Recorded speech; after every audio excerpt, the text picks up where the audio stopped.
Welcome back to my channel Manisha kitchen বিউটিতে সবাইকে স্বাগতম। আশা করতেছি সকলেই ভালো আছেন। প্রতিদিনের মতো আজকে একটা রেসিপি নিয়ে চলে এলাম। আজকের রেসিপিটি হচ্ছে চাটনি পাতা অথবা বিলেতি ধনিয়া পাতা দিয়ে পটলের খোসার ভর্তা। তো পটলের এই খোসাটা না ফেলে আপনারা যদি ভর্তা বানিয়ে খান, খেতে কিন্তু খুব সুন্দর লাগবে। তো এই জন্যই আমি এখানে নিয়ে নিয়েছি চাটনি পাতা, আর এখানে মরিচ, রসুন আর পটলের খোসা। তো বন্ধুরা, আপনারা চাইলে পেঁয়াজটাও দিতে পারেন। তো আমি একটা কড়াইয়ে দিয়ে দিলাম রসুন আর কাঁচামরিচ। একটুখানি নেড়ে চেড়ে আমি এর মধ্যে তেল দিয়ে এবারে ভালো মতো ভেজে নিব। বন্ধুরা, এই রেসিপিটি চাটনি অথবা ভর্তা নামেও পরিচিত। আপনারা অবশ্যই বাসায় ট্রাই করে দেখতে পারেন, খেতে অসাধারণ লাগে। তো এবারে পটলের খোসাটাকে দিয়ে দিলাম। দেওয়ার পর কিছুক্ষণ নেড়ে চেড়ে দিব। নেড়ে চেড়ে এর মধ্যে আমি কিছুটা পরিমাণ জল এড করে দিব। এতে কিন্তু পটলের খোসাটা ভালো মতো সিদ্ধ হয়ে যাবে। আর আপনারা যারা এখনও আমার এই ভিডিওতে লাইক করেনি অথবা কমেন্ট করেনি, প্লিজ একটা লাইক একটা কমেন্ট করবেন। তো এর মধ্যে লবণ হলুদ দিলাম। এবারে ভালোভাবে নেড়ে চেড়ে আর একটু পরিমাণে জল দিব, যেন ভালো মতো পটলের খোসাটা সিদ্ধ হয়। তো এবারে নেড়ে চেড়ে সিদ্ধ করে নিব। আর যারা আপনারা এখনও আমার চ্যানেলটিতে নতুন ভিজিট করতেছেন, প্লিজ আমার চ্যানেলটিকে সাবস্ক্রাইব করে দিবেন। তো বন্ধুরা, জলটা শুকিয়ে গেছে, এবারে নেড়েচেড়ে ভেজে নিচ্ছি। তো কিছুক্ষণ নেড়েচেড়ে ভেজে নেওয়ার পর এর মধ্যে অ্যাড করে দিলাম চাটনি পাতা অথবা বিলেতি ধনিয়া পাতা। এটাকে দেওয়ার পর এগুলোকেও নেড়েচেড়ে ভালো মতো ভেজে নিব। এই চাটনি পাতাটা একটু ভেজে নিলে আমার মতে ভালো লাগে খেতে। অনেকে এটা কাঁচা অবস্থাতেও চাটনি করে খায়, তবে আমার কাছে একটু ভেজে নিলে খুব ভালো লাগে। তো নেড়ে চেড়ে এভাবে ভেজে নিব বেশ কিছুক্ষণ। কারা কারা এইভাবে পটলের খোসার ভর্তা খেতে ভালোবাসো, অবশ্যই কমেন্ট করে জানাবেন।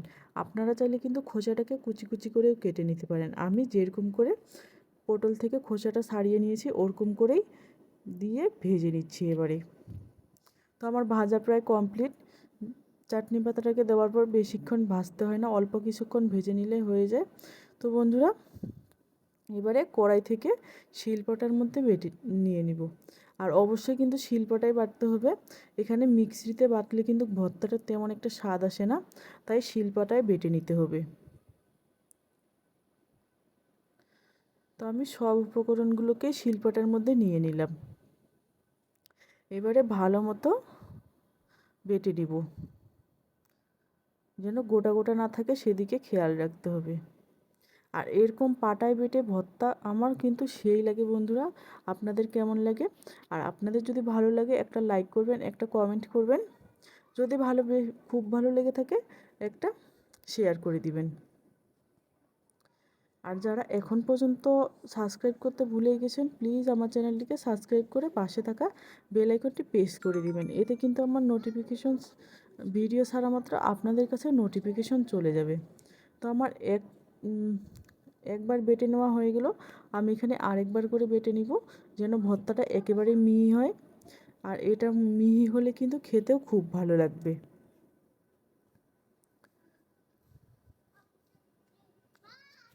তো আপনারা দেখতেই পাচ্ছেন এর কালারটা কতটা সুন্দর হয়েছে।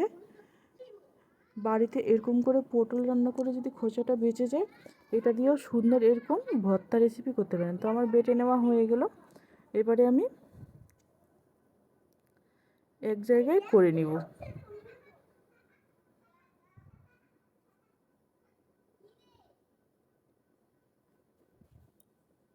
এরকম বাটা মশলা খেতে খুবই ভালো লাগে। তো এরপর আমি দিয়ে দিব কাঁচা সরষের তেল।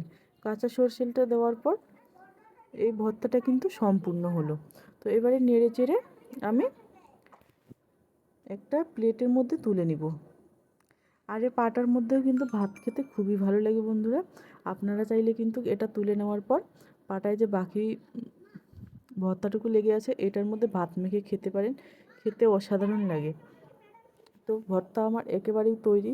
আজকের ভিডিওটা আমার এ পর্যন্তই। দেখা হবে অন্য কোনো রেসিপি নিয়ে।